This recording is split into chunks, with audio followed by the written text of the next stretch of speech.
സ്വാമിയെ ശരണമയ്യപ്പ. ഈ നവഗ്രഹ യാഗത്തിൻ്റെ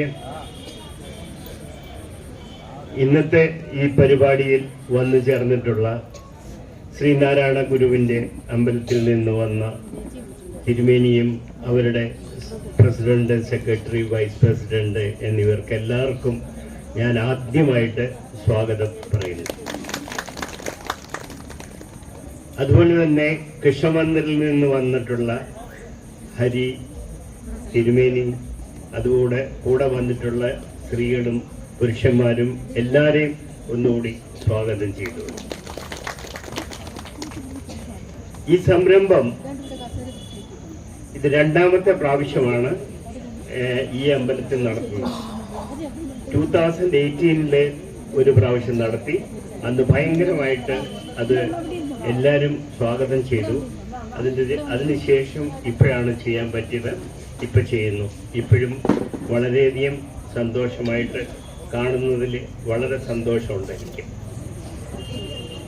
ഈ സംരംഭം നവഗ്രഹം എന്ന് പറഞ്ഞു കഴിഞ്ഞാൽ 9 ഗ്രഹങ്ങളെ നമ്മുടെ ജീവിത സ്പാനിൻ്റെ കൺട്രോള് മുഴുവൻ ചെയ്യുന്നത് ഈ നവഗ്രഹങ്ങളെ കൊണ്ട് മാത്രമാണ്.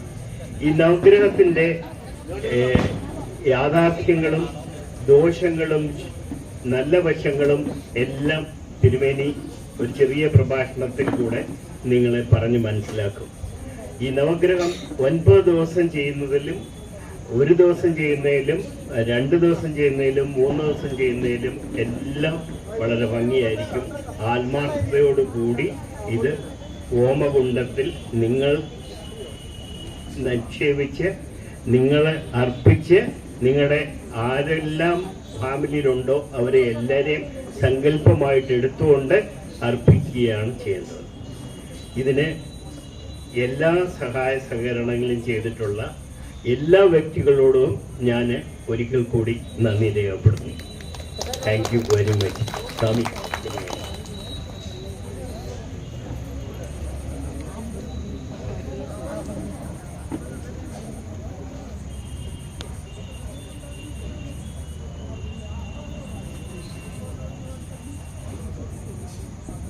ശ്രീനാരായണ ഗുരുവിൻ്റെ പ്രസിഡൻ്റാണ്.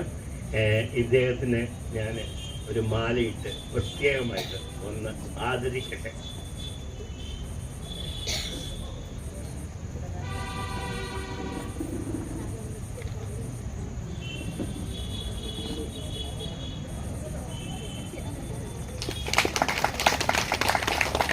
രണ്ട് വാക്കും കൂടി പറഞ്ഞോളാം.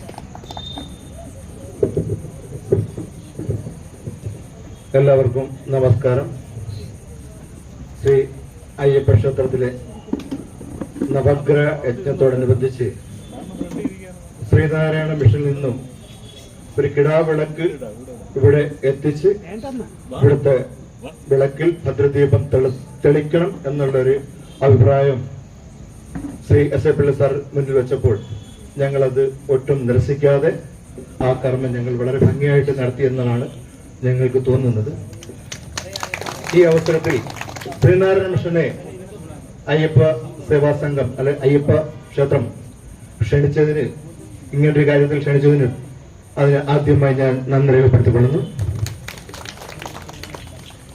പിന്നെ ഈ നവഗ്രഹ യജ്ഞത്തിൽ പങ്കുചേരാൻ നമ്മളുടെ സ്ത്രീകളും പുരുഷന്മാരും എല്ലാവരും എത്തിയിട്ടുണ്ട്. പക്ഷെ നമ്മളുടെ കൊച്ചുകുട്ടികൾ ആരും എത്തിയിട്ടില്ല എന്നുള്ളൊരു ധർമ്മസങ്കടമുണ്ട്.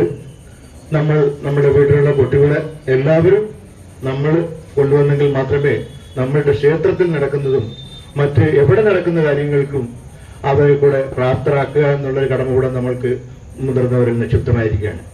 ഈ അവസരത്തിൽ എനിക്ക് 2 വാക്ക് സംസാരിക്കാൻ അവസരം തന്നതും അയ്യപ്പ സേവാ സംഘത്തിന്റെ എല്ലാ ഭാരവാഹികൾക്കും നന്ദി പറഞ്ഞുകൊണ്ട് ഞാൻ എൻ്റെ വാക്കുകൾ ഉപസംഹരിക്കുന്നു. നന്ദി, നമസ്കാരം.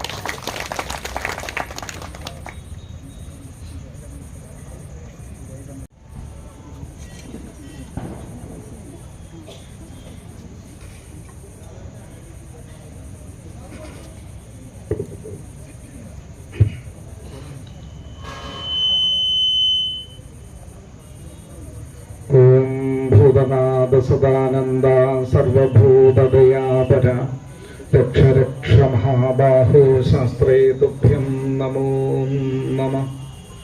ഓം സ്വാമി ശരണമയ്യപ്പ.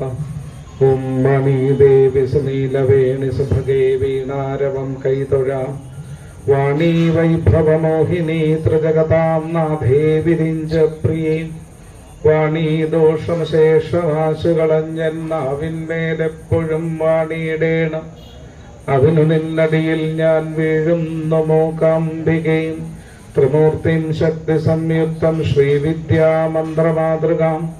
ശ്രീചക്രമധ്യേ നിലയാം ശ്രീമൂകാംബികാം സദാ. ശ്രീമൂകാംബികാം സദാ. ശ്രീമൂകാംബികാം സദാ.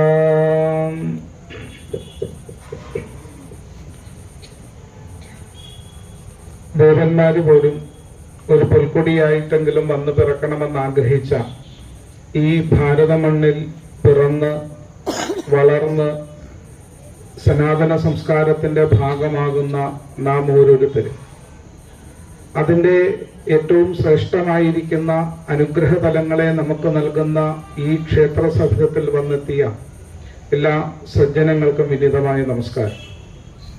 അനുഭൂതിയിൽ നിന്ന് അറിവിലേക്കും, അറിവിൽ നിന്ന് വിജ്ഞാനത്തിലേക്കും, വിജ്ഞാനത്തിൽ നിന്ന് വേദത്തിലേക്കും സഞ്ചരിച്ച് പ്രകൃതിയുടെ നിയമമായ മരണത്തിന് പോലും ചെന്നെത്താൻ കഴിയാത്ത പരമപദത്തിൽ വിരാജിക്കുന്ന ആചാര്യ ശ്രേഷ്ഠന്മാർ നമുക്ക് നൽകിയ ഏറ്റവും വലിയ അനുഗ്രഹമാണ് ദേവാലയം. ആ ദേവാലയത്തിന്റെ തിരുമുറ്റത്ത് വന്നിരുന്ന് ഒരുമിച്ച് ചേർന്നിരുന്ന് നാമം ജപിച്ച് പ്രാർത്ഥിക്കുവാൻ നമുക്ക് കിട്ടുന്ന ഏതൊരു അസുലഭ മുഹൂർത്തവും നമ്മളുടെ ജീവിതത്തിലെ ഒരു മഹാഭാഗ്യമാണ്. ഒരിക്കൽ കൂടി ഈ അയ്യപ്പ ക്ഷേത്രം ഒരു മഹായാഗശാലയായി മാറപ്പെടുകയാണ്.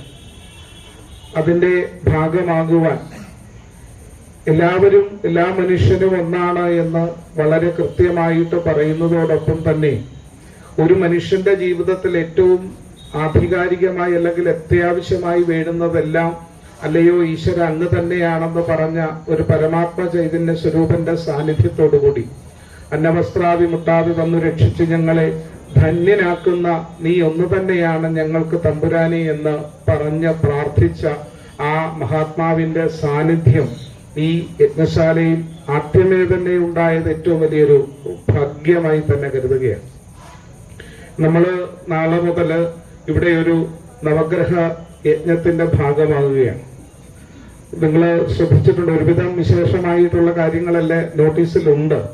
എങ്കിലും അതിന്റെ ഭാഗമായിട്ട് ഒരുപാട് സംശയങ്ങളും ഭാഗങ്ങളൊക്കെ ഉണ്ട് എന്ന് അറിയാൻ കഴിഞ്ഞു. അതിന്റെ ഭാഗമായിട്ടാണ് ഇന്നലെ മുതൽ ഒരുപാട് പേർക്ക് അതിന്റെ ഒരു ക്ലാരിഫിക്കേഷൻ എന്താണ്, എങ്ങനെയാണ് എന്നുള്ളതിനെ പറ്റിയുള്ള ഒരു ഇതിന് വേണ്ടിയിട്ട് ഉണ്ടായിരുന്നു. ഞാൻ ഇന്നലെയും ഇന്നുമൊക്കെ ഉണ്ട്. ഒരുപാട് പേർ അത് അന്വേഷിക്കുകയും കൂടെ ചെയ്തു. എങ്കിലും നാളെ മുതലുള്ള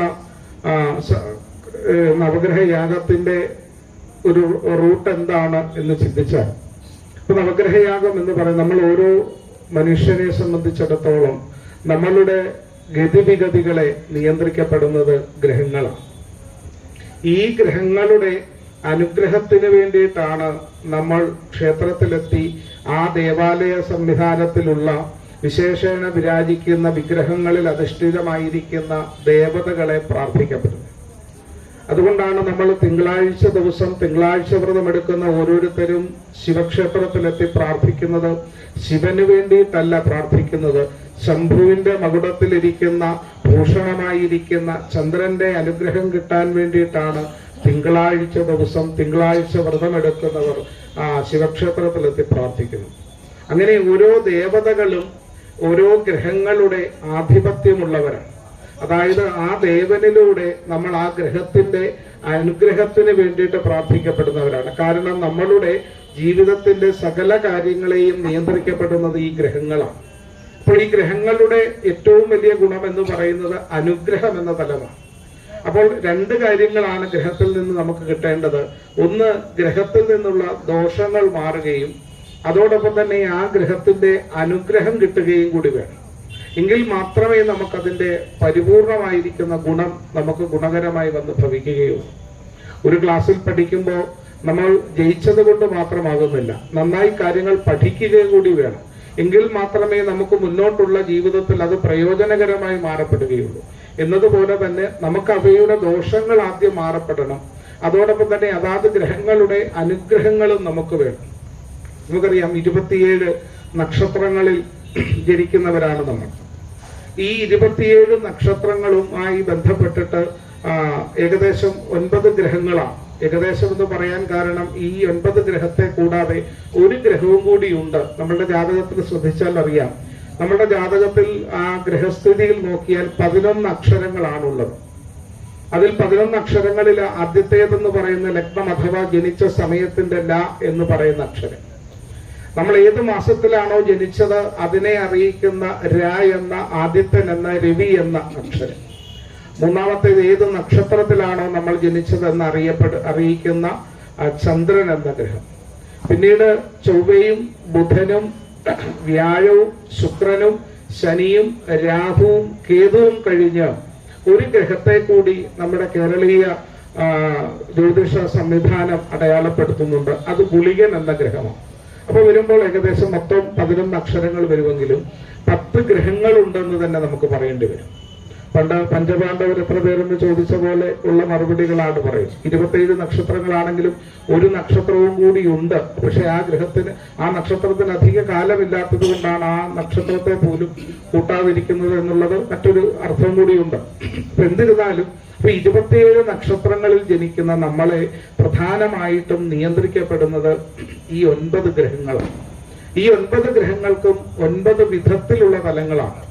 12 രാശികളിൽ നിന്നും ഈ 9 ഗ്രഹങ്ങൾ നിൽക്കുന്നതിന്റെ ഭാഗമായി കിട്ടുന്ന ഗുണങ്ങളും ദോഷങ്ങളും. അതുകൊണ്ടാണ് പറയുന്നത് ഗുണദോഷ സമ്മിശ്രമാണ് ജാതകത്തിൽ പറയുന്നത്. അപ്പോൾ ഇവയുടെ ദോഷങ്ങൾ മാറുകയും വേണം, നമുക്ക് ഇവയുടെ അനുഗ്രഹങ്ങൾ ഉണ്ടാവുകയും വേണം. അപ്പൊ അതിന് ഏറ്റവും പ്രധാനം എന്ന് പറയുന്നത് നമ്മൾ നേരിട്ട് ഏതൊരു കാര്യങ്ങൾ ചെയ്യുമ്പോഴും ആ ചെയ്യുന്ന കാര്യത്തിനാണ് പ്രാധാന്യം കൊടുക്കുക. അപ്പോൾ അതുകൊണ്ടാണ് ഇങ്ങനെ ഒരു കാഴ്ചപ്പാടിലേക്ക് ഇവിടെ കഴിഞ്ഞ പ്രാവശ്യവും അങ്ങനെ ഉണ്ടായിരുന്നു. അത് വളരെ വലിയ രീതിയിലുള്ള ആൾക്കാർക്ക് അത് വലിയ സന്തോഷമായിരുന്നു. കാരണം നമ്മൾ നമ്മളുടെ ദോഷങ്ങൾ മാറാൻ നമുക്ക് വേണ്ടിയിട്ട് നമ്മൾ പ്രാർത്ഥിക്കുന്ന പോലെ മറ്റൊരാൾക്ക് പ്രാർത്ഥിക്കാൻ പറ്റിയെന്ന് വരില്ല. ഒരുപക്ഷെ നമുക്ക് നമ്മളുടെ പ്രശ്നങ്ങൾ പൂർണ്ണമായും മറ്റൊരാളോട് പറയാൻ പറ്റിയെന്ന് വരികയില്ല. അപ്പോൾ അതുകൊണ്ട് നമുക്ക് വേണ്ടി നമ്മൾ തന്നെ പ്രാർത്ഥിക്കപ്പെടുക, നമ്മളുടെ മക്കൾക്ക് വേണ്ടി, നമ്മളുടെ കുടുംബാംഗങ്ങൾക്ക് വേണ്ടി നമ്മൾ തന്നെ നേരിട്ട് പ്രാർത്ഥിച്ച് ഒരു കർമ്മം ചെയ്യുക. അപ്പോൾ അങ്ങനെ കർമ്മം ചെയ്യുവാനുള്ള ഒരു സൗകര്യവും അതിനുള്ള സാഹചര്യവും നമുക്ക് ഇന്ന് ഇവിടെ മുതൽ നാളെ മുതൽ ഇവിടെ ഉണ്ടാകുകയാണ്.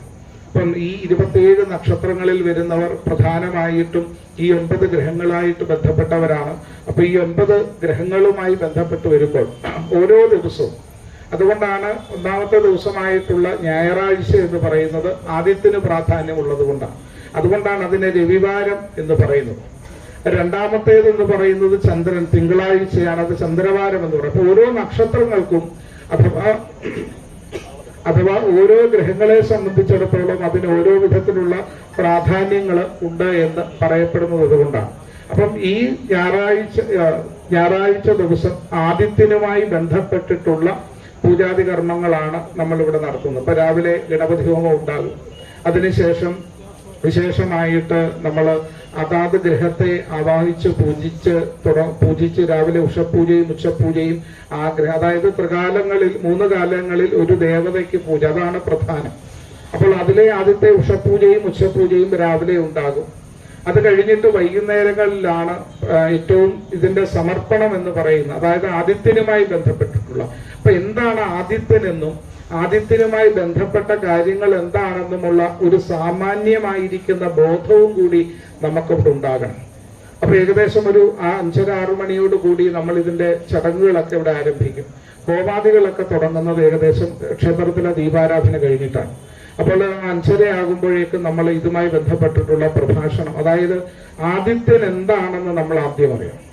നമ്മളുടെ ഒരു പ്രശ്നം എന്ന് പറയുന്നത് നമ്മൾ ഇതിനെ സംബന്ധിച്ച് കൂടുതൽ ചർച്ചയിലേക്ക് നമ്മളൊന്നും പോകാറില്ല. നമ്മൾ അറിയണം, ഒരു ഗ്രഹനില കിട്ടിയാൽ അതെന്താണ് എന്ന് സാമാന്യമായിരിക്കുന്ന ഒരു ധാരണ നമുക്ക് എല്ലാവർക്കും ഉണ്ടാകും.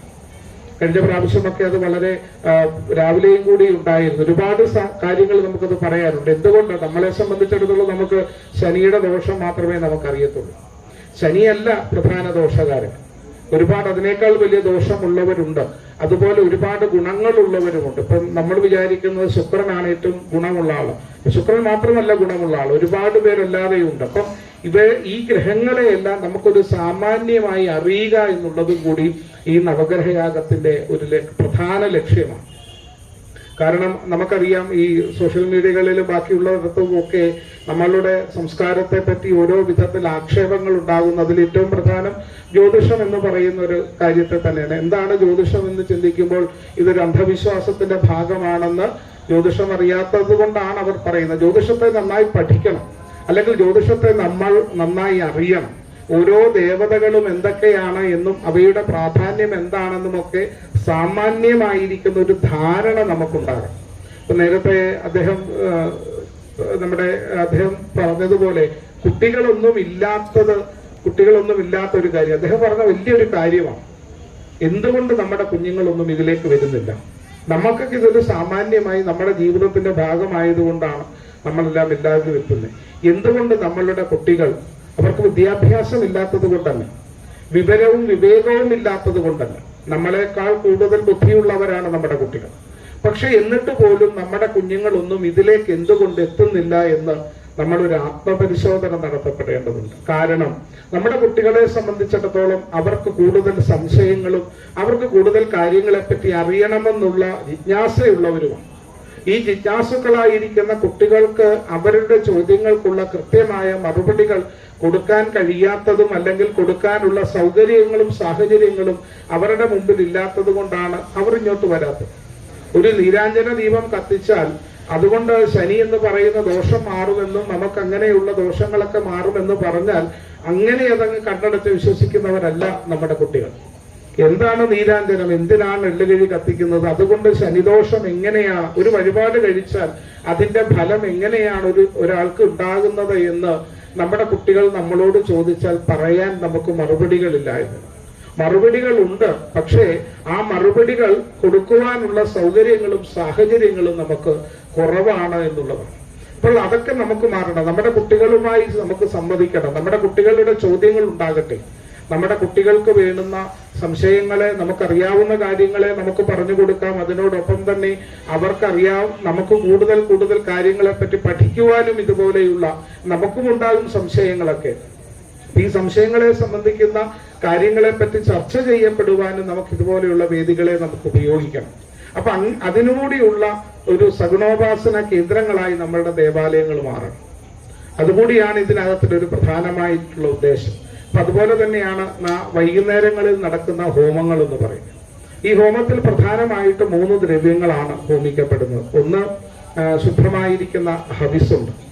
അതെല്ലാ ഗ്രഹങ്ങൾക്കും ആ ശുദ്ധമായ ഹവിസ് സമർപ്പിക്കുന്നുണ്ട്.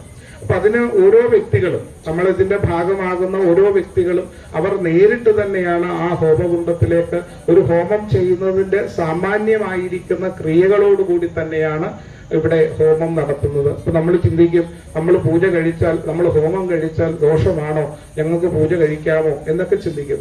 നമ്മളെ പൂജ കഴിക്കാൻ പറ്റുകയോ? നമ്മളെല്ലാവരും ഇത് ചെയ്യേണ്ടവരാണ്. എല്ലാവരും പൂജാതി കർമ്മങ്ങളും പൂജാസംബന്ധമായിരിക്കുന്ന കാര്യങ്ങൾ അറിയുകയും മനസ്സിലാക്കുകയും ചെയ്യണം.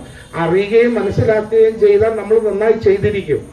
നമ്മുടെ ഒരു ഗണപതി ഹോമം നന്നായി പഠിച്ച് അവരവരുടെ വീടുകളിൽ ഗണപതി ഹോമം ചെയ്യുവാൻ നമ്മൾ പ്രാപ്തരാകണം.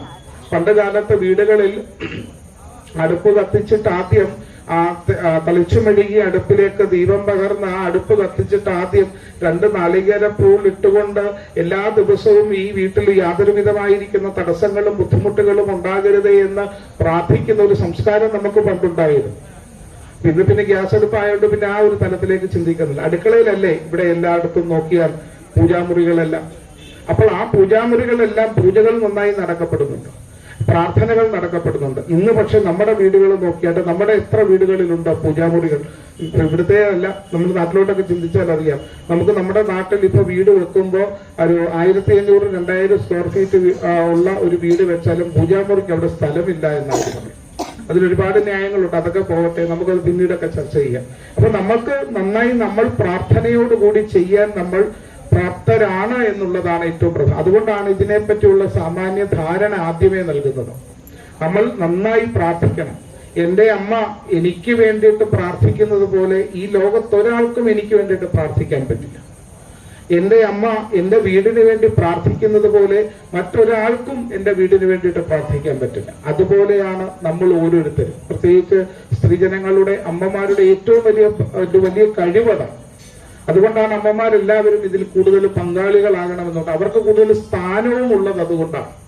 അപ്പോൾ ഇവിടെ ഹോമം നടക്കുന്ന സമയത്ത് സാമാന്യമായിട്ട് ഇപ്പൊ നാളെയാണെങ്കിൽ ആദിത്യൻ എന്ന ഗ്രഹം എന്താണെന്നൊരു സാമാന്യം അറിയണം.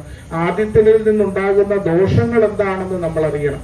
ആദിത്യനിലേക്ക് ഉള്ള പരിഹാരങ്ങൾ എന്തൊക്കെ നമുക്ക് സാധാരണ രീതിയിൽ ചെയ്യാൻ സാധിക്കും എന്നുകൂടി നമ്മൾ സാമാന്യം അറിഞ്ഞിട്ട് വേണം നമ്മൾ ആ ഹോമത്തിലേക്ക് പങ്കെടുക്കാൻ. ഇപ്പൊ അത് ആ 7 മണിയോട് നമ്മൾ അകത്തെ ദീപാരാധന കഴിഞ്ഞ് കഴിയുമ്പോൾ ആ പൂജാതി ഹോമങ്ങൾ തുടങ്ങും. അപ്പൊ ഹോമം തുടങ്ങുമ്പോൾ അതിന്റെ ഒരു സാമാന്യമായിരിക്കുന്ന ക്രിയാപദ്ധതിയിലൂടെയാണ് നമ്മളത് പോകുന്നത്. അവിടെ ഇരുന്ന് സ്വസ്ഥമായിട്ട് ആദ്യം ശുദ്ധാവിസ് ഹോമിക്കും. അതിനു മുമ്പ് ചെറിയ ക്രിയകളൊക്കെ ഉണ്ട്, അതൊക്കെ അന്നേരം പറയാം. അപ്പോൾ അത് ശുദ്ധാവിസ് ഉണ്ട്. പിന്നെ അതാത് ഗ്രഹങ്ങൾക്ക് അതാത് ധാന്യങ്ങളുണ്ട്. അപ്പൊ നാളെ സൂര്യനായതുകൊണ്ട് സൂര്യന്റെ ധാന്യം എന്ന് പറയുന്നത് ഗോതമ്പാണ്, ചന്ദ്രന്റേതെന്ന് പറയുന്നത് ഉണക്കലരിയാണ്. അപ്പൊ അങ്ങനെ ഓരോ ഗ്രഹങ്ങൾക്കുള്ള ധാന്യങ്ങൾ പ്രത്യേകമായിട്ട് നൽകും. പിന്നെ അതുപോലെ തന്നെയാണ് നെയ്യും കൂടി നൽകുന്നത്. അങ്ങനെ 3 ദ്രവ്യങ്ങൾ കൃത്യമായിട്ട് മന്ത്രസഹിതം അവരവരുടെ നക്ഷത്രങ്ങൾ അല്ലെങ്കിൽ ഇപ്പൊ നമുക്ക് നമ്മളുടെ കുടുംബത്തിലുള്ളവർക്ക് വേണ്ടിയിട്ടൂടെ നമുക്കത് ചെയ്യാൻ സാധിക്കും. അപ്പൊ നമുക്ക് അത് ആർക്ക് വേണ്ടിയിട്ടാണോ ചെയ്യുന്നത്, ആർക്ക് വേണ്ടിയിട്ടൊക്കെ നമുക്ക് ചെയ്യാൻ സാധിക്കപ്പെടുമോ അങ്ങനെയുള്ളവർക്ക് വേണ്ടിയിട്ടൂടെ ചെയ്യാൻ നമുക്ക് ആ സമയത്ത് അതിലൂടെ സാധിക്കും. അപ്പൊ കൃത്യമായിട്ടുള്ള നിർദ്ദേശങ്ങൾ ഇവിടെ നിന്ന് നൽകും. അപ്പൊ അതിന്റെ ഭാഗമാകുവാൻ എല്ലാവർക്കും സാധ്യമാകണം, അതിന് സാധിക്കപ്പെടണം. കാരണം നമ്മുടെ ജീവിതത്തിൽ നമുക്ക് കിട്ടുന്ന അവസരങ്ങൾ, ഈ അവസരങ്ങളെ നമ്മൾ കൃത്യമായിട്ട് നമുക്ക് ഉപയോഗിക്കാനായിട്ട് നമുക്ക് സാധിക്കണം. ഇല്ലെങ്കിൽ നമ്മൾ ഈ അവസരങ്ങൾ ഉപയോഗിക്കാതെ മാറപ്പെടുന്നവരായി നമ്മൾ മാറിയത് കൊണ്ടാണ് പലപ്പോഴും ഇപ്പോൾ പലതിൻ്റെയും പുറകെ പ്രശ്നങ്ങളുമായി ബന്ധപ്പെട്ട് നമുക്ക് നടക്കേണ്ടി വരുന്നത് എന്നുള്ളതാണ് ഏറ്റവും പ്രധാനപ്പെട്ട കാര്യം. പണ്ടൊരു കഥയുണ്ട്. പണ്ടൊരു കാട്ടിലൊരു സിംഹം അത് ഒരു ചെന്നായെ കൊല്ലാനായിട്ട് പിടിച്ചു. ചെന്നായ ഒരു കുറുക്കനെ കൊല്ലാനായിട്ട് പിടിച്ചു. അപ്പൊ കുറുക്കൻ പറഞ്ഞു, നീ എന്നെ കൊല്ലരുത്. അപ്പൊ പറഞ്ഞു, അതല്ല, എനിക്ക് വിശക്കുന്നു, എനിക്ക് നിന്നെ കൊല്ലുന്ന തിന്നേ പറ്റത്തുള്ളൂ. അപ്പൊ പറഞ്ഞു, അങ്ങ് എനിക്കൊരല്പം സമയം തന്നാൽ ഞാൻ അങ്ങക്ക് വേണ്ടുന്ന ഭക്ഷണങ്ങളെല്ലാം എല്ലാ ദിവസവും ഇവിടെ കൊണ്ടുതരാം. അപ്പൊ അതുകൊണ്ട് എന്നെ കൊല്ലാതെ വിടാമോ എന്ന് ചോദിച്ചു. അപ്പൊ സിംഹം വിചാരിച്ചു, എനിക്ക് ഭക്ഷണം കിട്ടിയാൽ മാത്രം മതിയോ, അപ്പൊ അതുകൊണ്ട് നിന്നെ ഞാൻ എന്നെ വെറുതെ വിടാം, പക്ഷെ എനിക്ക് അതാത് ദിവസം നീ ഭക്ഷണം കൊണ്ടുതരാം. അപ്പൊ പറഞ്ഞത് അങ്ങനെ ഏറ്റു. കുറുക്കന്റെ പ്രത്യേകത എന്ന് പറയാൻ നമുക്കറിയാം, കുറുക്കന്റെ ബുദ്ധി എന്ന് നമ്മൾ പലപ്പോഴും പറയുന്നത് പോലെ കുറുക്കൻ ഓരോ ദിവസവും ഓരോരുത്തരെ കൊണ്ടുവന്നു തരും. അപ്പൊ കുറുക്കന്റെ ആ പിടിയിൽ വീഴാത്ത ഒരുപാട് മൃഗങ്ങളുണ്ടായിരുന്നു.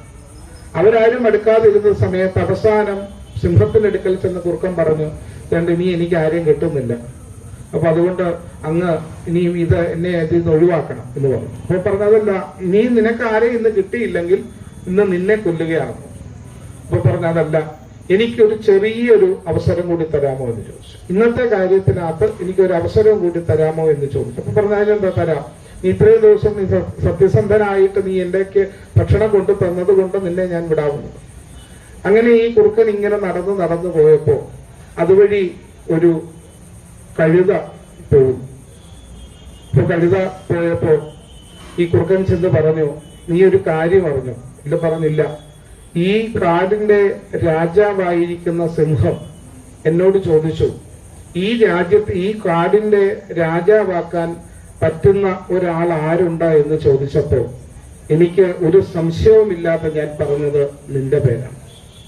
അപ്പൊ ഈ കവിതയ്ക്ക് വലിയ സന്തോഷമായി.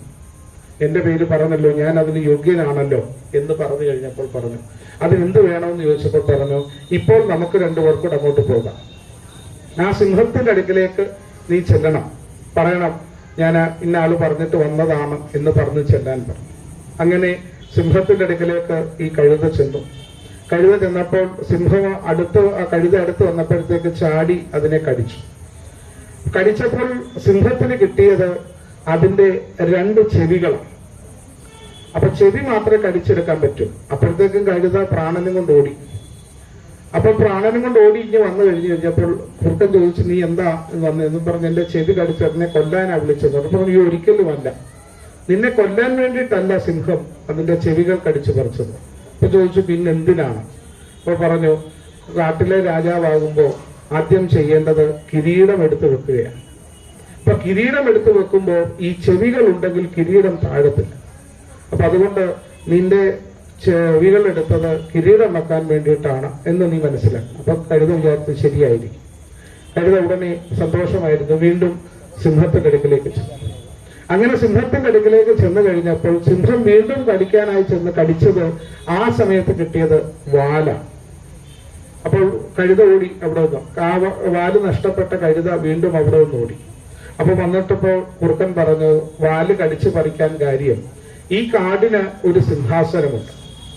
ഈ സിംഹാസനത്തിൽ നിന്നെ ഇരുത്തണമെങ്കിൽ വാലുണ്ടെങ്കിൽ ഇരിക്കാൻ പ്രയാസം. അതുകൊണ്ട് അത് മനസ്സിലാക്കിയ സിംഹം അതുകൊണ്ടാണ് നിന്റെ വാലെടുത്ത് കളഞ്ഞത് എന്ന് പറഞ്ഞു. അപ്പോഴും ആര് വിശ്വസിച്ചു? ഈ കഴുത വിശ്വസിച്ചു. അപ്പൊ പറഞ്ഞു, ഇനിയും നീ ധൈര്യമായിട്ട് ചെന്നോളൂ. കിരീടം വെക്കുവാനുള്ള ചെവികൾ, സ്വന്തം ചെവികൾ എല്ലാം കേൾക്കുവാനും മനസ്സിലാക്കുവാനുമുള്ള ചെവികൾ നഷ്ടപ്പെട്ട ആ കഴുത ഒരു ശക്തിയായി, മൃഗങ്ങളുടെ ശക്തിയുടെ ഒരു ബലം എന്ന് പറയുന്നത് അതിന്റെ വാലാണ്. ആ വാലും നഷ്ടപ്പെട്ട കഴുത അവിടെ ചെന്നപ്പോൾ അവസാനം അതിന് നഷ്ടമായത് സ്വന്തം ജീവനാണ്. നമ്മളുടെ ജീവിതത്തിൽ ഇതുപോലെയുള്ള കുറുക്കന്മാരുടെ വാക്കുകളും ചിന്തകളും പ്രവൃത്തികളും സമൂഹത്തിൽ ഉണ്ടാകുമ്പോൾ നമ്മൾ കഴുതയെ പോലെ നമ്മൾ പലപ്പോഴും മാറപ്പെടുന്നത് കൊണ്ടാണ് നമ്മൾ വീണ്ടും വീണ്ടും പല കാര്യങ്ങളെയും മനസ്സിലാക്കാതെ നിൽക്കുന്നത്. അപ്പോൾ ജീവിതത്തിൽ നമുക്കൊരു മാറ്റം ഉണ്ടാകണമെങ്കിൽ ബുദ്ധിപൂർവമായിരിക്കുന്ന കാര്യങ്ങളെ പറ്റിയുള്ള ധാരണകൾ നമുക്കുണ്ടാകും. നമ്മൾ ഒരിക്കലും ഒരു അന്ധവിശ്വാസിയായി മാറും, യഥാർത്ഥ വിശ്വാസികളായി നമ്മൾ മാറും. വിശ്വാസത്തിന്റെ പേരിൽ ചർച്ചകൾ ഇപ്പോഴും പല രീതിയിൽ നടക്കുകയാണ്. പറഞ്ഞവരെല്ലാം ഇന്ന് പെട്ടുകിടക്കുകയാണ്. അതെല്ലാം നമുക്ക് നിത്യവും നമ്മൾ അറിയുന്നതൊക്കെയാണ്. അപ്പോൾ ഏത് വിധത്തിലായിക്കൊള്ളട്ടെ, നമ്മൾ ശ്രദ്ധിക്കപ്പെടേണ്ടത് ഒന്ന് മാത്രമേ ഉള്ളൂ, നമ്മൾ വെറും കഴുതകളല്ല എന്നുള്ള ബോധ്യമുണ്ടാകണമെങ്കിൽ നമ്മൾ പലതും അറിയണം, മനസ്സിലാക്കണം, അതിനെ ഉൾക്കൊള്ളുവാനും നമുക്ക് തയ്യാറാകണം. ക്ഷേത്രങ്ങളാകുന്ന സഗുണോപാസന കേന്ദ്രങ്ങളെ നന്നായി ഉപയോഗിക്കണമെന്ന് പറഞ്ഞ ഒരേ ഒരാളേ ഉള്ളൂ നമ്മുടെ ഈ ലോകത്ത്. ഒരേ ഒരു മഹാത്മാവേ ഉള്ളൂ. അദ്ദേഹത്തെയാണ് നമ്മൾ ആ കസേരയിൽ ആ സ്ഥാനം നൽകിയത്, ശ്രീനാരായണ ഗുരുദേവൻ. ക്ഷേത്രങ്ങളുടെ മുമ്പിൽ നല്ല പൂന്തോട്ടങ്ങൾ പണിത് ആ ക്ഷേത്രത്തിലേക്ക് വേണ്ട ഏറ്റവും സുഗന്ധഭൂതമായിരിക്കുന്ന പുഷ്പങ്ങൾ ഉണ്ടാക്കണമെന്ന് പറഞ്ഞു. ക്ഷേത്രങ്ങളുടെ വലതുഭാഗത്ത് നല്ല ഹാളുകൾ പണിത് അവിടെ ആധ്യാത്മികമായിരിക്കുന്ന വിഷയങ്ങൾ ചർച്ച ചെയ്യപ്പെട്ട് സമൂഹത്തിലുള്ളവർക്ക് വേണ്ടുന്ന വിധത്തിലുള്ള അറിവുകൾ കൊടുക്കണമെന്ന് പറഞ്ഞു. ക്ഷേത്രത്തിന്റെ ഇടതുഭാഗത്ത് നല്ല വിദ്യാലയങ്ങൾ പണിത് ജീവിതമാകുന്ന യാത്രയ്ക്ക് വേണ്ടുന്ന വിദ്യാഭ്യാസത്തെ കൊടുക്കണമെന്ന് പറഞ്ഞു. വിദ്യ കൊടുക്കുക മാത്രമല്ല, അതേ അഭ്യസിപ്പിക്കണമെന്നും പറഞ്ഞു. ക്ഷേത്രങ്ങളുടെ പുറകിൽ നല്ല തൊഴിൽശാലകൾ പണിത് അവിടെ ആധ്യാത്മിക ജീവിതത്തിൽ സമൂഹത്തിൽ സാമ്പത്തികമായി പിന്നോക്കത്ത് നിൽക്കുന്നവരെ രക്ഷപ്പെടുത്താനുള്ള സാമ്പത്തികമായിരിക്കുന്ന സ്ഥിതികളെ മെച്ചപ്പെടുത്തണമെന്നും പറഞ്ഞ് ക്ഷേത്രങ്ങളെ അങ്ങനെ ഉപയോഗിക്കാമെന്ന് പറഞ്ഞു തന്നാണ്. അവിടെ നമുക്ക് മനസ്സിലാക്കപ്പെടേണ്ടത് ഇപ്പോൾ പ്രായോഗിക തലത്തിൽ അറിവുകൾ സമ്പാദിക്കപ്പെടുക എന്നുള്ളതാണ്. ക്ഷേത്രങ്ങൾ ഒരു വിദ്യാലയങ്ങൾ തന്നെയാണ്. നമ്മൾ വെറുതെ ചെന്നൊരു വഴിപാട് കഴിക്കുന്ന വഴിപാട് കേന്ദ്രങ്ങളായി നമ്മളുടെ ദേവാലയങ്ങൾ മാറപ്പെടുമ്പോൾ അവയിൽ നിന്നും എന്തൊക്കെയാണ് നമ്മൾ ചെയ്യുന്നതെന്നും അത് എന്താണെന്നും എന്തിനാണെന്നും എങ്ങനെയാണെന്നും സാമാന്യമായി നമ്മൾ അറിയണം. അവയെല്ലാം നമ്മൾ അറിയണം, മനസ്സിലാക്കണം, ഉൾക്കൊള്ളുക കൂടി വേണം.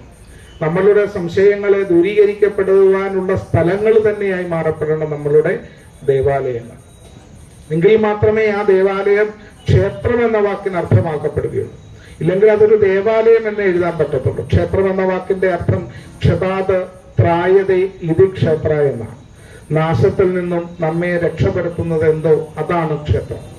ഈ പല വിധത്തിലുള്ള നാശങ്ങളാകാം, സാമൂഹികമാകാം, സാമ്പത്തികമാകാം, സാംസ്കാരികമാകാം.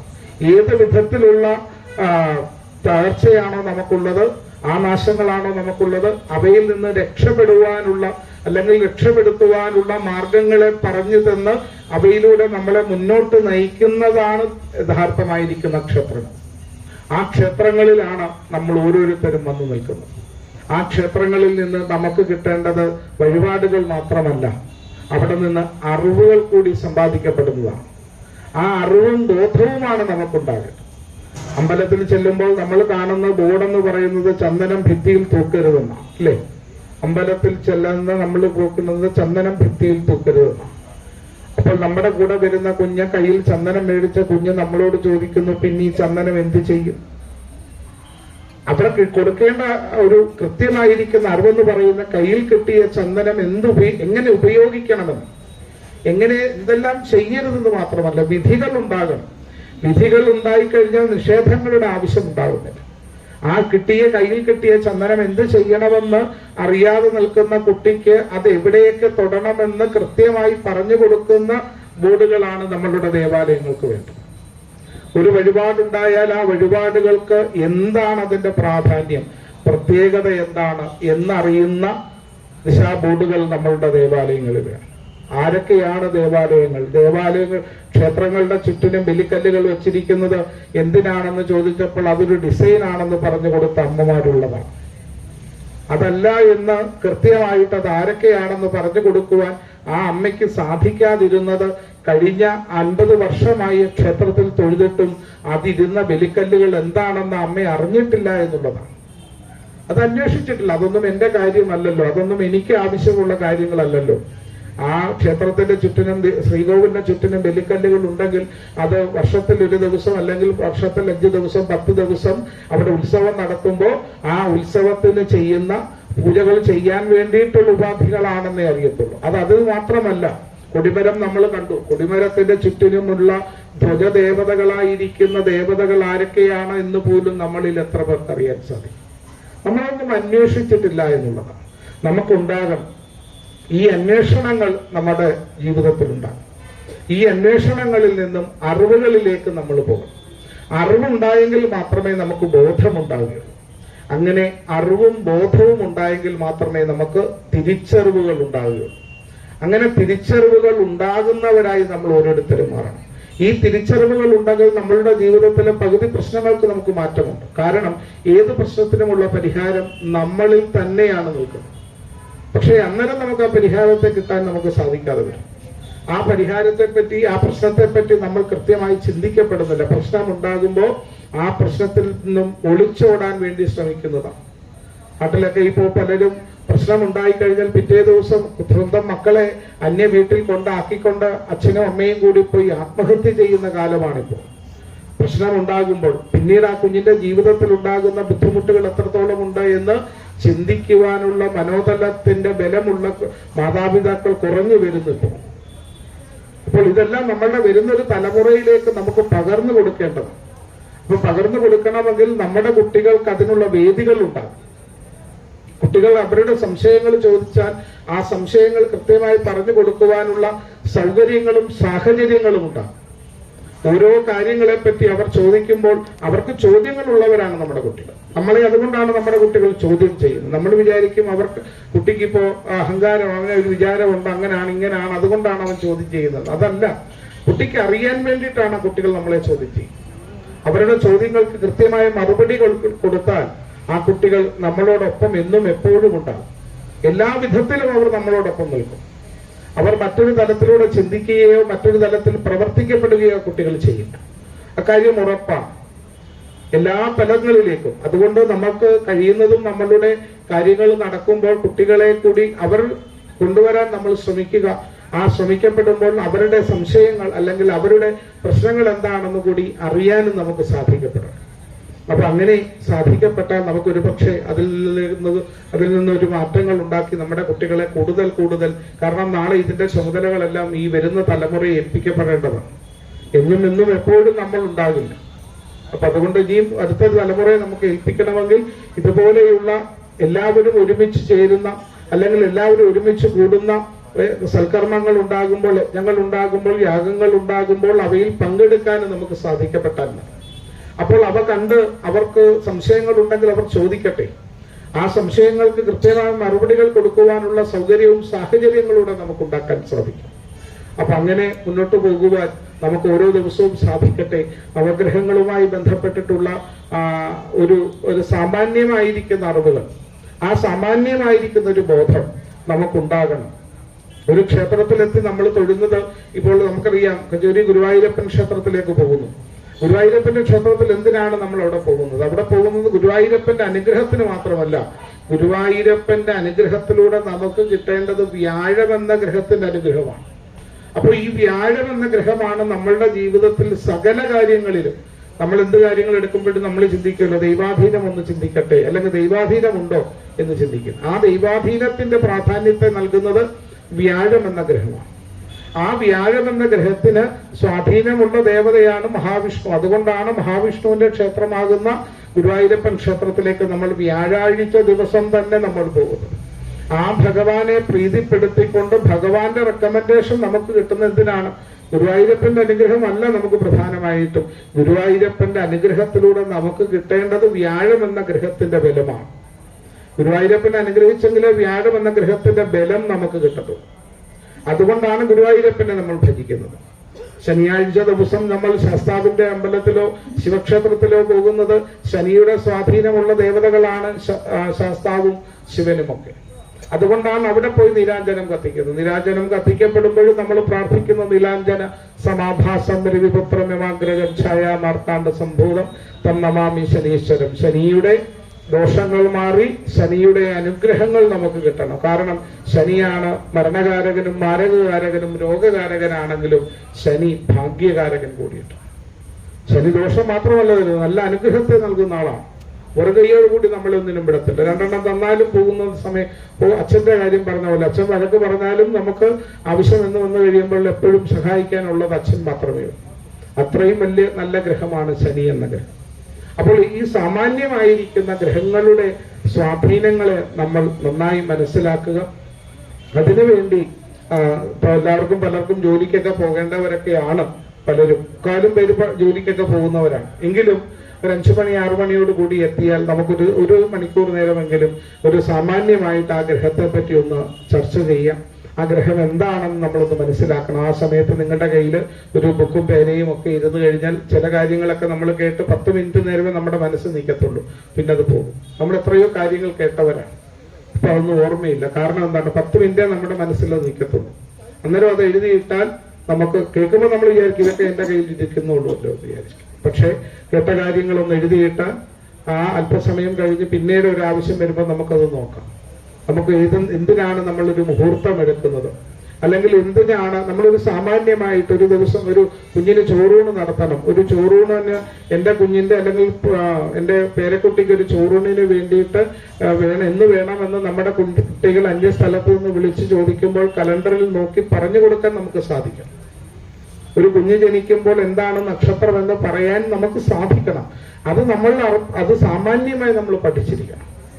അപ്പൊ അതിനൊരു സാമാന്യമായിരിക്കുന്ന ഒരു അറിവ് നമുക്ക് എന്തായിരുന്നാലും വേണം. അത് ഈ ജ്യോതിഷ സംബന്ധം എന്നുള്ളതല്ല, എല്ലാ കാര്യങ്ങളിലും നമുക്കൊരു സാമാന്യമായിരിക്കുന്ന ഒരു അറിവ് വേണമെന്നുള്ളതാണ്. പണ്ടൊരിക്കലും ഒരു അമ്മയും കുഞ്ഞും കൂടി അമ്പലത്തിൽ തൊഴാൻ ചെന്നപ്പോൾ അകത്ത് മണിയടിക്കുന്ന ശബ്ദം കേട്ടപ്പോൾ അമ്മ ചോദിച്ചു, അമ്മയോട് കുഞ്ഞു ചോദിച്ചു, എന്താണ് ആ മണിയടിക്കുന്നത് കേട്ടത്? അപ്പൊ പറഞ്ഞു, പൂജയൊക്കെ തുടങ്ങി എന്ന് എല്ലാവരെയും അറിയിക്കാൻ വേണ്ടി തിരുമേനി അകത്തിരുന്ന് മണിയടിച്ചതാണ്. വീണ്ടും രണ്ടാമതൊരു മണിയും കൂടെ അടിച്ചല്ലോ എന്ന് പറഞ്ഞപ്പോൾ, അടിക്കുന്നല്ലോ എന്ന് ചോദിച്ചപ്പോൾ പറഞ്ഞു, അത് അകത്ത് നിൽക്കുന്നവരെല്ലാം പുറത്തോട്ട് ഇറങ്ങാൻ വേണ്ടിയിട്ട് നമ്മളെ അറിയിക്കുന്നതാണ് അടുത്ത മണി എന്ന് പറഞ്ഞു. അപ്പൊ ചോദിച്ചു, വേണ്ട മൂന്നാമതൊരു മണിയും കൂടെ കിളിക്കുന്നല്ലോ എന്ന് പറഞ്ഞപ്പോൾ പറഞ്ഞു, ഈ പുറത്ത് നിൽക്കുന്ന നമ്മളെല്ലാം അകത്തേക്ക് കയറാൻ വേണ്ടിയിട്ട് നമ്മളോട് പറയുന്നതാണെന്ന് പറഞ്ഞു. അപ്പൊ നാലാമതൊരു മണി അടിച്ചപ്പോൾ പരിപാടിയെല്ലാം കഴിഞ്ഞ് ഇനി ദീപാരാധനയാണ് എന്നാണ് ആ അമ്മ പറഞ്ഞു വിടുന്നത്.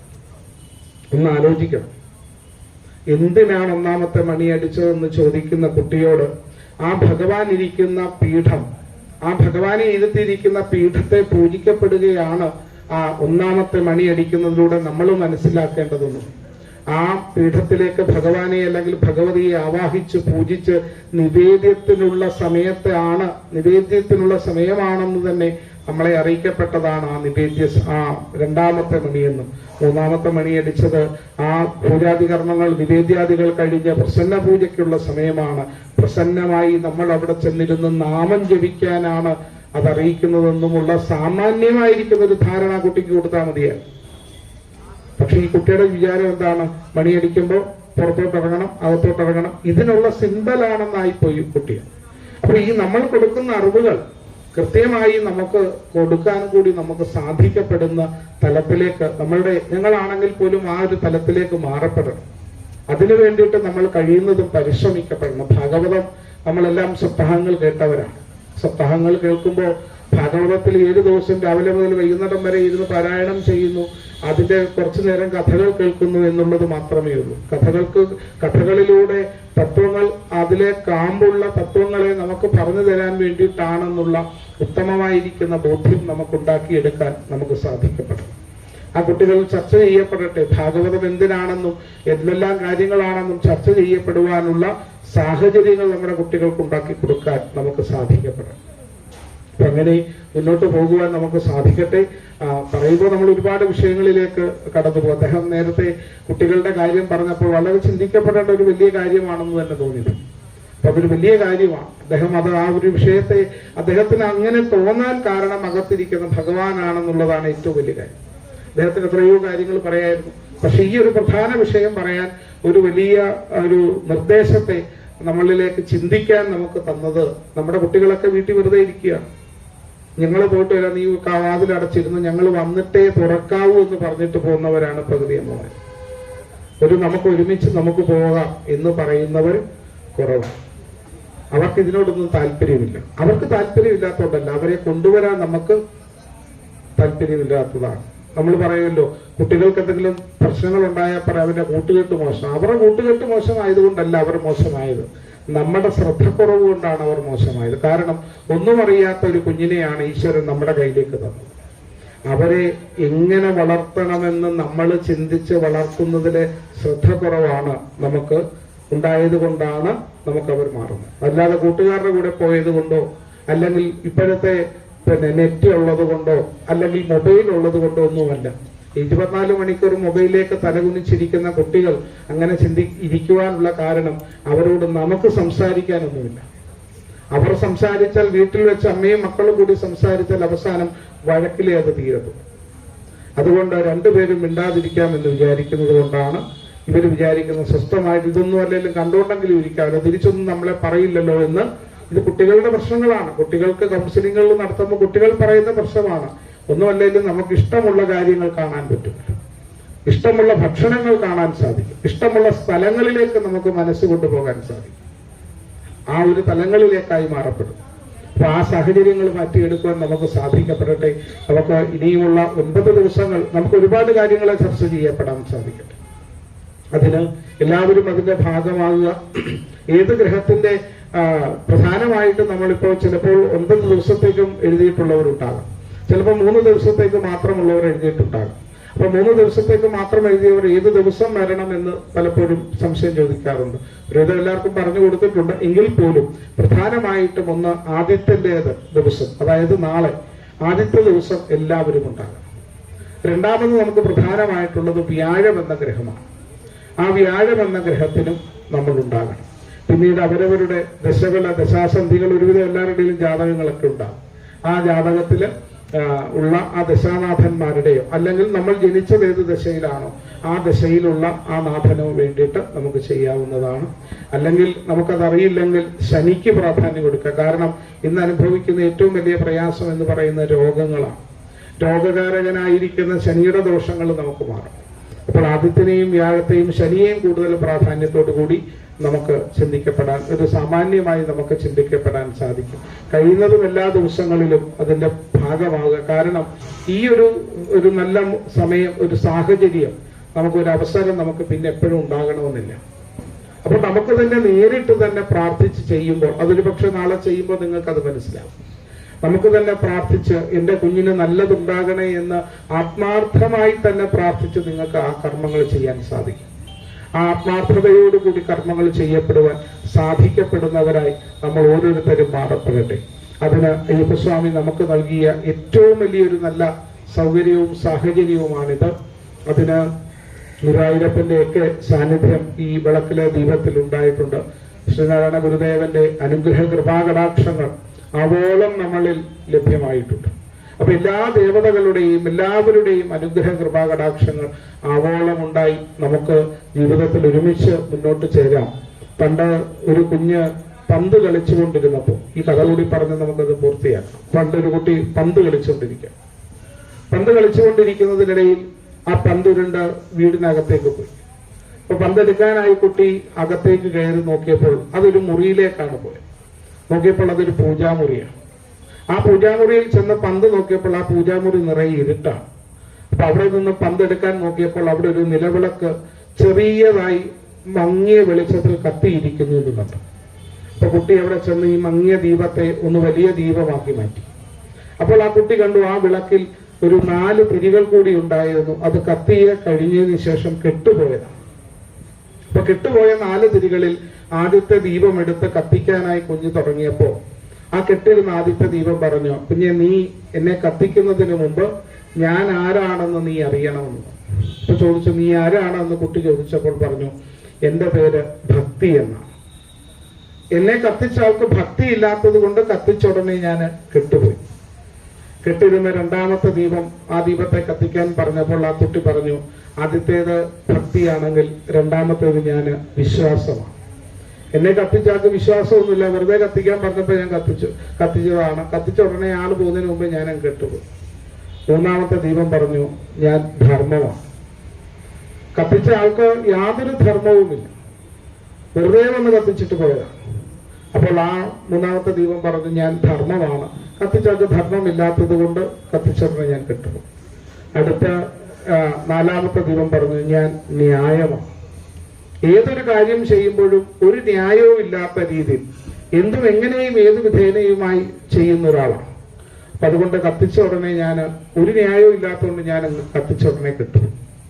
ഈ 4 ദീപങ്ങൾ കുട്ടി കത്തിച്ചപ്പോൾ ആ മുറി നിറയെ പ്രകാശമായി. പന്ത് എവിടെ കിടക്കുന്നു എന്ന് ആ കുട്ടി കണ്ടു. പന്തെടുത്തുകൊണ്ട് കുട്ടി പുറത്തേക്ക് പോയി. പുറത്തു പോകുന്ന വഴിയിൽ കുട്ടി ഒന്ന് ചിന്തിച്ചു, ഈ 4 ദീപങ്ങളും കെട്ടിരുന്നപ്പോഴും ഒരു ദീപം മാത്രം എന്തേ കത്തിയിരുന്നു? അത് ഏത് ആളാരായിരിക്കുമെന്ന് അറിയാൻ വേണ്ടി കുട്ടി തിരികെ ആ വിളക്കിന്റെ അടുക്കൽ വന്ന് കത്തിയിരുന്ന ചെറിയ പ്രകാശത്തോടുകൂടി കത്തിയിരുന്ന ആ ദീപത്തിന്റെ അടുക്കൽ വന്ന് ആ ദീപത്തിനോട് ചോദിച്ചു, അല്ലയോ ദീപമേ, ബാക്കിയുള്ള ദീപങ്ങളെല്ലാം കത്തിയ ഉടനെ കെട്ടുപോയെങ്കിലും നീ മാത്രം എന്തേ കെടാതെ അണയാതെ കാത്തിരുന്നത് മറ്റുള്ള ദീപങ്ങളെ കത്തിക്കാൻ വേണ്ടിയിട്ട് എന്ന് ചോദിച്ചപ്പോൾ, നീ ആരാണ് എന്ന് ആ കുട്ടി ആ ദീപത്തിനോട് ചോദിച്ചപ്പോൾ പറഞ്ഞു, എന്റെ പേര് പ്രതീക്ഷ എന്നാണ്. ആ പ്രതീക്ഷയാകുന്ന ശ്രീ ധർമ്മശാസ്താവിന്റെ സാന്നിധ്യം അരുളുന്ന ഈ അയ്യപ്പ ക്ഷേത്ര സന്നിധിയിൽ ആ ഭഗവാന്റെ അടുക്കൽ നിന്നും ദീപം പകർന്ന് മനസ്സിലേക്ക് ആ ദീപത്തെ പകർന്ന് നമുക്ക് ഇതുപോലെയുള്ള കർമ്മങ്ങളുടെ ഭാഗമായി നമുക്ക് കത്തിക്കാം. ആ ദീപം പരമാണു പൊരുളിലും സ്ഫുരണമായി മിന്നുന്ന പരമപ്രകാശമാണ് അകത്തിരിക്കുന്ന ഭഗവാൻ എന്നുള്ള ബോധം നമുക്കുണ്ടാകട്ടെ.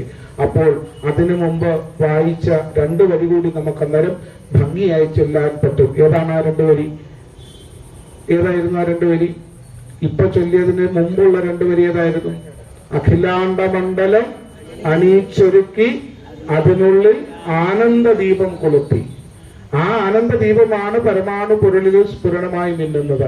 അകത്തിരിക്കുന്ന ചൈതന്യത്തിൽ നിന്നും നമ്മൾ ഓരോരുത്തരാകുന്ന പരമാണുക്കളിലേക്കുണ്ടാകുന്ന ദീപത്തെ കൊണ്ടുവരുമ്പോൾ നമുക്കെല്ലാവർക്കും കൂടി ഈ അഖിലാണ്ട മണ്ഡലം അണിയിച്ചൊരുക്കുകയും അതിനുള്ളിൽ ആനന്ദ ദീപം കൊളുത്തുകയും നമുക്ക് ചെയ്യാൻ സാധിക്കും.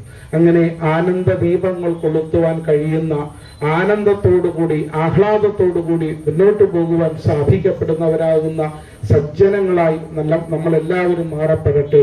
ശാസിക്കുവാൻ അധികാരമുള്ള ശാസ്താവ് നമുക്ക് അനുഗ്രഹ കൃപാകടാക്ഷങ്ങൾ നൽകപ്പെടട്ടെ എന്ന് നമുക്കൊരിക്കൽ കൂടി പ്രാർത്ഥിച്ചുകൊണ്ട് ഇതിന്റെ ഭാഗമായി ഇന്ന് എത്തിച്ചേർന്നിട്ടുള്ള ഓരോരുത്തർക്കും എല്ലാവിധമായിരിക്കുന്ന നന്മകളും അനുഗ്രഹങ്ങളും ഉണ്ടാകട്ടെ എന്ന് ഒരുപാട് ജീവിതത്തിന്റെ നല്ല സമയങ്ങൾ മാറ്റിവെച്ചിട്ടുള്ളവരാണ് നമ്മൾ.